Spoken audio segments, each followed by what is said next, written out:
Assalamualaikum warahmatullahi wabarakatuh. Perkenalkan, nama saya Rina Sri Setiawati dengan nomor induk mahasiswa 105190422. Saya salah satu mahasiswi UIN Sultan Taha Syaifuddin Jambi, Prodi Ilmu Pemerintahan semester 3.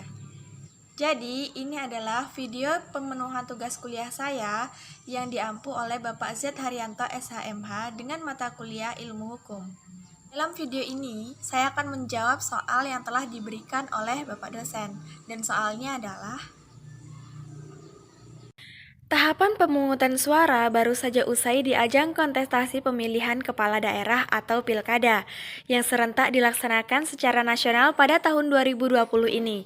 Terdapat beberapa objek hukum dan subjek hukum pada ajang pemilihan kepala daerah atau pilkada tersebut dalam setiap tahapannya. Uraikan dengan sangat jelas. Sebelumnya, saya akan menjelaskan mengenai subjek dan objek hukum. Subjek hukum adalah segala sesuatu yang menurut hukum mempunyai hak dan kewajiban sehingga memiliki kewenangan untuk bertindak. Subjek hukum itu terdiri atas manusia dan badan hukum. Manusia, berlakunya manusia sebagai pembawa hak atau subjek hukum mulai dari saat ia dilahirkan dan berakhir pada saat ia meninggal dunia. Menurut hukum, setiap orang dianggap cakap dalam bertindak sebagai subjek hukum, kecuali oleh undang-undang dinyatakan tidak cakap, pasal 1329 KUH PDT. Orang yang cakap adalah orang yang telah dewasa, berusia 21 tahun, dan berakal sehat. Sedangkan orang yang tidak cakap adalah orang yang belum dewasa dan orang yang ditaruh pengampuan yang terjadi karena gangguan jiwa, pemabuk, dan sebagainya.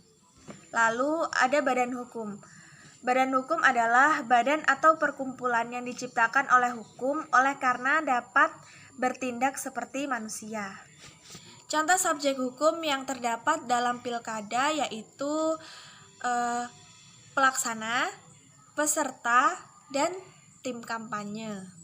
Yang kedua ada objek hukum. Objek hukum adalah segala sesuatu yang berguna bagi subjek hukum dan dapat menjadi pokok dari suatu hubungan hukum yang biasanya berbentuk benda atau hak yang dapat dimiliki dan dikuasai oleh subjek hukum. Menurut pasal 503 KUH PDT, benda dibedakan menjadi dua, yaitu benda berwujud. Benda berwujud adalah benda yang dapat dilihat, diraba, dan dirasakan dengan indera manusia. Misalnya, tanah, gedung, dan sebagainya. Yang kedua, benda tidak berwujud adalah benda yang dapat dirasakan saja oleh semua hak. Contohnya itu seperti hak cipta, paten, merek, dan sebagainya. Sedangkan menurut pasal 504 KUHP DT, benda dibagi menjadi dua, benda tetap dan benda bergerak. Benda tetap adalah benda yang karena sifat, tujuan, atau penetapan undang-undang dinyatakan sebagai benda tetap. Contohnya seperti tanah beserta segala sesuatu yang melekat di atasnya, seperti ada bangunan dan tumbuhan. Yang kedua ada benda bergerak. Benda bergerak adalah benda yang karena sifat dan ketentuan undang-undang dianggap sebagai benda bergerak. Contohnya seperti meja, kursi, motor, sepeda, dan sebagainya.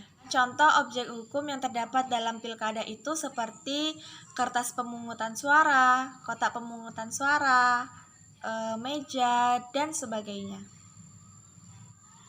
Mengenai pelaksanaan pilkada yang telah dilaksanakan beberapa hari yang lalu, tahapan pelaksanaannya tentu sangat berbeda dengan tahapan pelaksanaan pilkada sebelumnya. Karena pada masa pandemi COVID ini tentu dapat merubah tatanan kehidupan, salah satunya dalam pemilihan kepala daerah, seperti pada tahapan pelaksanaan kampanye, pelaksanaan pemilihan suara, dan sebagainya.